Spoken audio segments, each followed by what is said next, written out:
You are listening to Rabbi Aryeh Wolbe of Torch in Houston, Texas. This is the Living Jewishly podcast. All right, welcome back, everybody. Welcome back to the Living Jewishly podcast. Today's mitzvah, today's halacha that we're going to discuss is the laws of tefillin, phylacteries. Tefillin is a very, very special mitzvah. It is one of the dearest mitzvahs to my heart. I don't know why, but since I was bar mitzvah, tefillin have just been like the most precious mitzvah to me.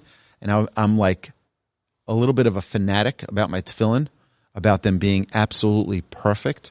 I bring them to be checked probably a little bit too frequently. You're supposed to check them twice every 7 years. And I probably check them more frequently than that. And that's because they're so precious and so important to me that I want to make sure that they're always in a perfect state of kosher, and, hopefully one day I'll be able to fulfill this mitzvah properly the way the Almighty wants us to. But I thank Hashem that I've had the privilege of putting on my tefillin every single day since my bar mitzvah, and I hope that for the rest of my life I continue to have that merit. The Torah commands us to wear tefillin 4 times throughout the Torah. 2 when recalling the Exodus, and 2 in the Shema. And if you look, A, B, C, and D is the 4 different locations. I'm going to read them out. And it shall be for you a sign on your arm and a reminder between your eyes, so that Hashem's Torah may be in your mouth. For with a strong hand Hashem removed you from Egypt, and that is in Exodus 13, verse 9. Exodus 13, verse 16. And it shall be a sign upon your arm and an ornament between your eyes, for with a strong hand Hashem removed us from Egypt. Source number 3. Bind them as a sign upon your arm and let them be ornaments between your eyes. Deuteronomy chapter 6, verse 8. And the 4th source is Deuteronomy chapter 11, verse 18. You shall place these words of mine upon your heart and upon your soul. You shall bind them as a sign upon your arm and let them be an ornament between your eyes.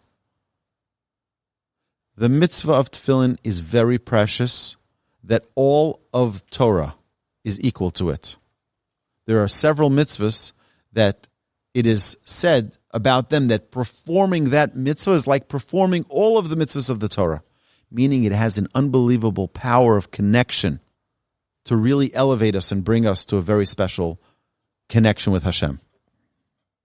One who doesn't fulfill the mitzvah, or if one wears unkosher tefillin, it is considered a great sin. One should ensure to purchase tefillin only from a God-fearing scribe who works with focus and proper intention. It is proper to expend great resources for the best available tefillin and not look for the cheapest option. One should care for the straps as necessary to keep them black at all times. If tefillin are in a questionable kosher state, a rabbi or bona fide scribe should be asked immediately. One should use extra caution with the corners of the tefillin box, as they are exposed and easily damaged. And we'll have a demonstration right at the end of this segment. For those of you listening on podcast, you can download in the notes, in the description, we have a link to these laws, and we're going to link the video on YouTube so that you can watch the end of the presentation with the demonstration. As tefillin age, the sections of the leather may part. One should always look after their condition and repair them promptly. One who refrains from talking with tefillin is promised a great portion in the world to come. Tefillin is one of the 3 mitzvahs that are a sign and testimony of our relationship with Hashem. There are 2 other mitzvahs, and that is Shabbos, which are called an os, a sign, and bris is a sign. These are 3 signs. Tefillin, Shabbos, and bris are the 3 signs of our relationship with Hashem.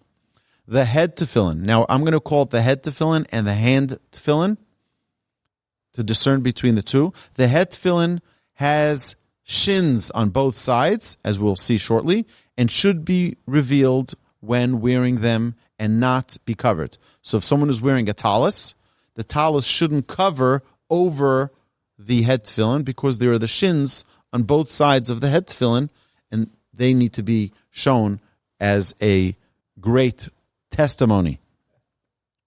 Tefillin should be worn in the morning, beginning when a friend is discernible from a short distance. So when it's like almost light and you're able to discern a friend from about 8 feet away, that's when you can put on the tefillin. That's the time.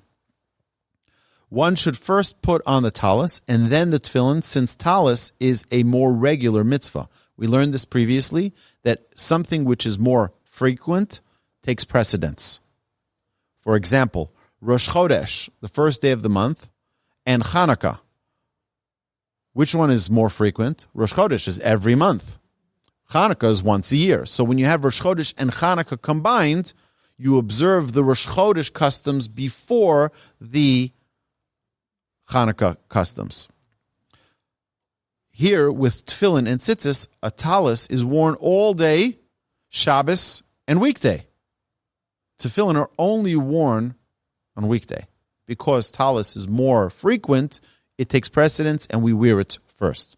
If one mistakenly touched the tefillin first, it is proper then to put the tefillin on first as not to pass a mitzvah. There's another law in the Torah which tells us never pass up on a mitzvah.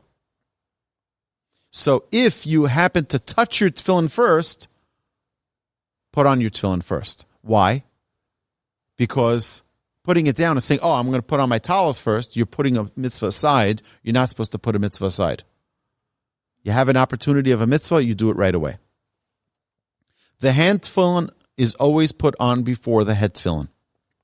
We learn from the verses in the Torah that hand tefillin be placed on the weaker hand. It says, al yadcha, and our sages teach us that means yad keha, the weaker hand. So if you're a righty, you put it on your left hand. If you're a lefty, you put it on your right hand. It's an entire discussion. What do you do with someone who's ambidextrous, someone who has equal strength of right and left hands? So you put it on the left hand, which is the weaker hand for the majority of people. The majority of people are righties, and therefore you'll put it on the left hand.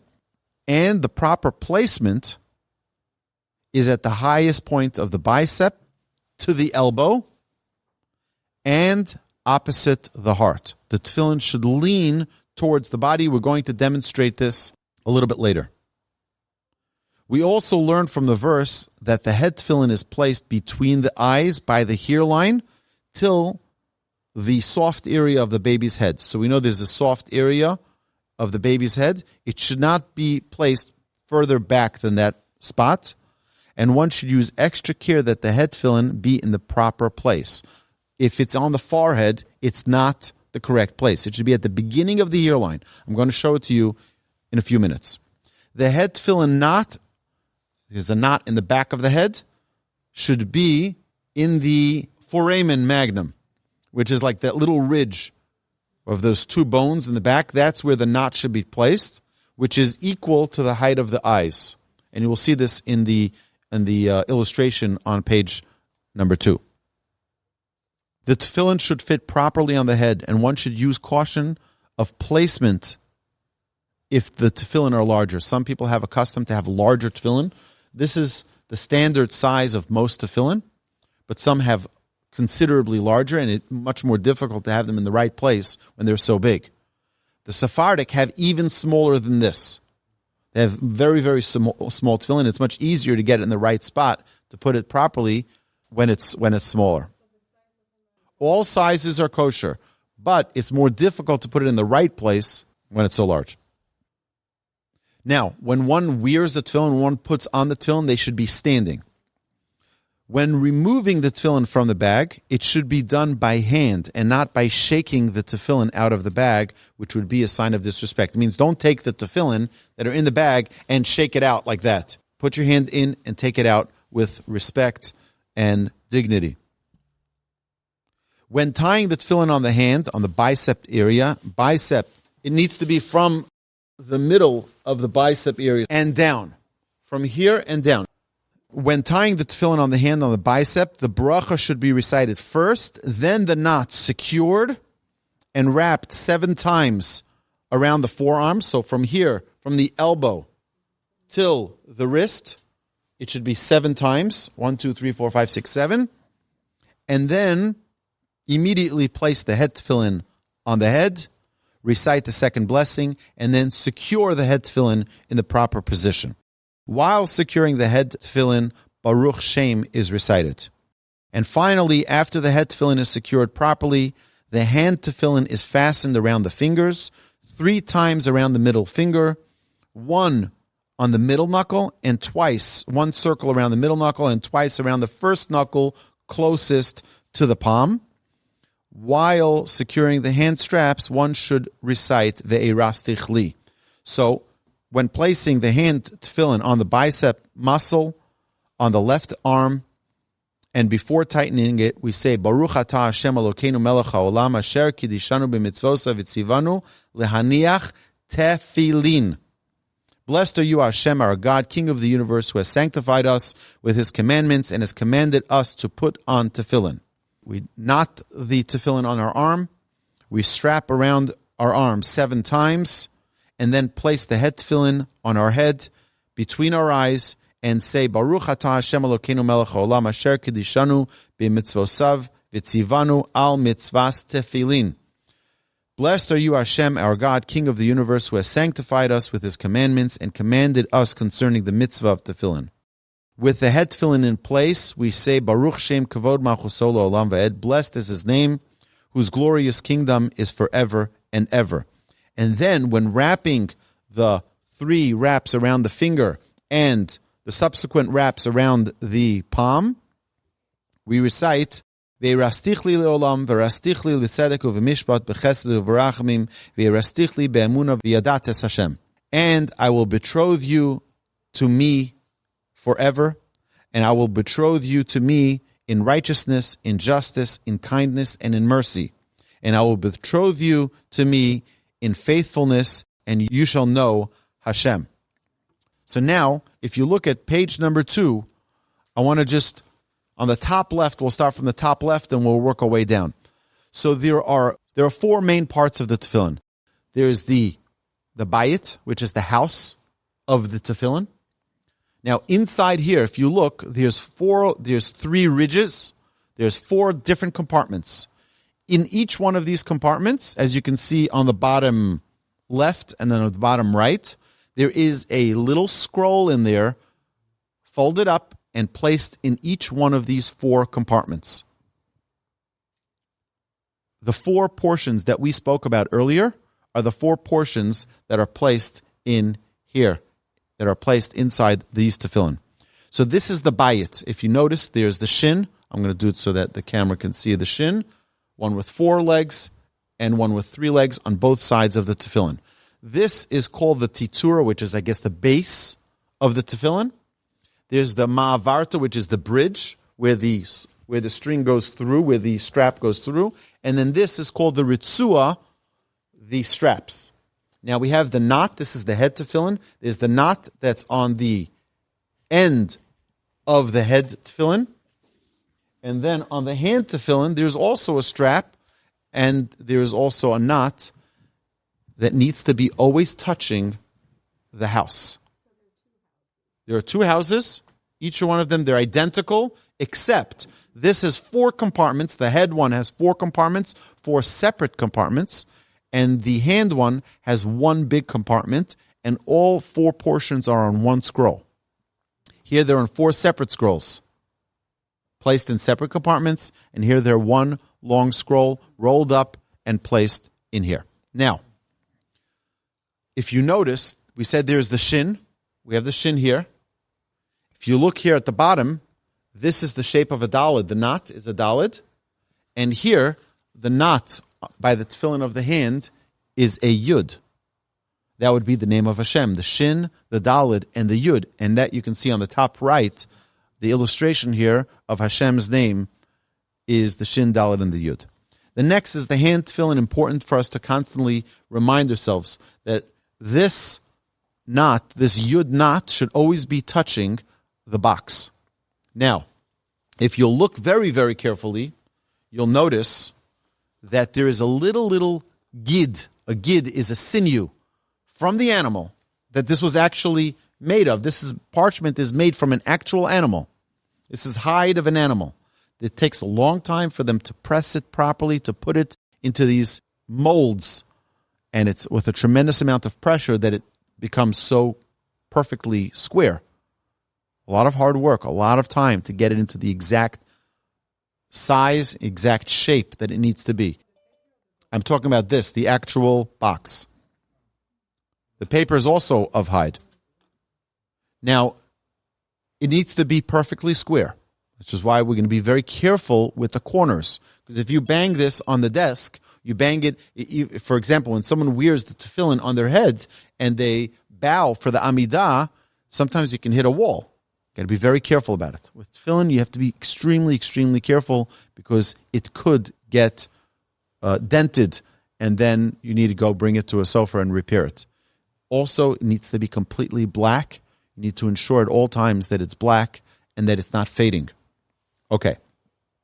If you look at the diagram over here in the middle, on the left, you see how the tefillin are placed on the arm and how they're tied around the palm.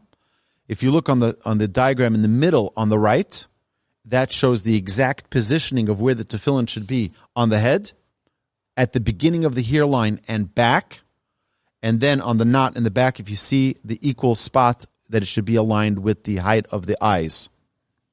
And then if you look at the bottom diagrams, you'll see the 4 different slots that are in the shel rosh of the head tefillin.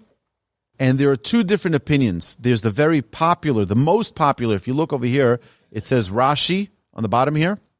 These are the casings for the Rashi tefillin. And there's also Rabbeinu Tam. There's a difference of opinion. Everyone agrees with Rashi. Some also put on another pair of tefillin, which are according to Rabbeinu Tam, and it's a different order of how the portions are laid out. But it's the exact same portions, but a different order. And you can see that in the bottom right. Now, just for a little demonstration here. So these tefillin, I must give a disclaimer. So everything is in deep Kabbalistic source. Very deep Kabbalistic source. There's an entire book I recommend you read by Rabbi Aryeh Kaplan on tefillin. It will blow your mind. It is an amazing book. You can find it in the Rabbi Aryeh Kaplan anthology. We have a copy of it here in our magnificent Torch library. Okay, so here's the tefillin of the hand. Now, the tefillin of the hand, this is made for lefties, so it would be put on the right hand. So the knot is facing towards the heart. But if it would be for a righty, the knot would be on the other side. And it would be put on the left hand. Okay, now you're not allowed to put, one of the things that we see in halacha, we'll see this next week, is that there's not allowed to be any barrier between, any separation between the tefillin and the skin. Not a shirt, got to be careful, not a watch, not a Band-Aid. Now, if someone has a cast on and you can't remove it, then you do the best you can. But it's proper for the tefillin to be on the flesh, on the skin. So imagine now, not good for the demonstration, that the knot is on the other side, and it would be placed right over here, the middle of the bicep, and you would have about 2 fingers space between the tefillin and the elbow. Okay? Now, I tie it over here. Some tie it. Again, there are 4 different customs in how tefillin are actually placed, meaning not where they're placed. Everyone agrees on where they're placed, but how they're tied. And then, as I'm ready to make the knot, I recite the blessing. And then start putting, now, also in the custom, there's 2 ways you can knot it. You can knot it up towards the heart, and there are others who do it up away from the heart, meaning coming back underneath the arm to the heart. Again, there's Ashkenaz is the vast majority of people in the world today observe the Ashkenaz custom and do it up to the heart. Then, once the tefillin are fully on, the hand tefillin are fully on, then we take very carefully, we take the head tefillin, and we place them into position on our head. Now, very important that when they're placed on the head, that they're placed right in the middle. Right in the middle. So you'll see people in shul do this because they want to make sure that it is perfectly aligned with the center. Also, you check where the beginning of the hairline is, and that's the position, the exact position that the tefillin should be in. It should not be over here. Okay, that's the wrong place for the tefillin to be. It should be up there. Then, after it's secured properly, this one is not fit for my head, but once it's placed properly, then you can recite the blessing of the shorosh. We're going to learn more next week about exactly how we take them off and what we do throughout the process of prayer while our tefillin are on. Now, it used to be the custom that people would wear tefillin all day. But because today people aren't able to concentrate and keep a clear mind while wearing tefillin, we don't wear it except for when we're praying the morning prayers. If someone doesn't pray the morning prayer, you should still put on your tefillin every day, except Shabbos. Put on your tefillin, say the Shema, and take it off. Important, another very important thing is not to talk, not to say a word that's not necessary between putting on the tefillin of the hand and the tefillin of the head. You're not allowed to have any type of interruption. Okay, my dear friends, thank you. Thank you for joining us today. Thank you for listening to this Living Jewishly podcast. And we will link below the YouTube video and the notes for this class so that you can follow along as you're listening and or watching this presentation. My dear friends, have a great Shabbos. Thank you so much, and happy tefillining.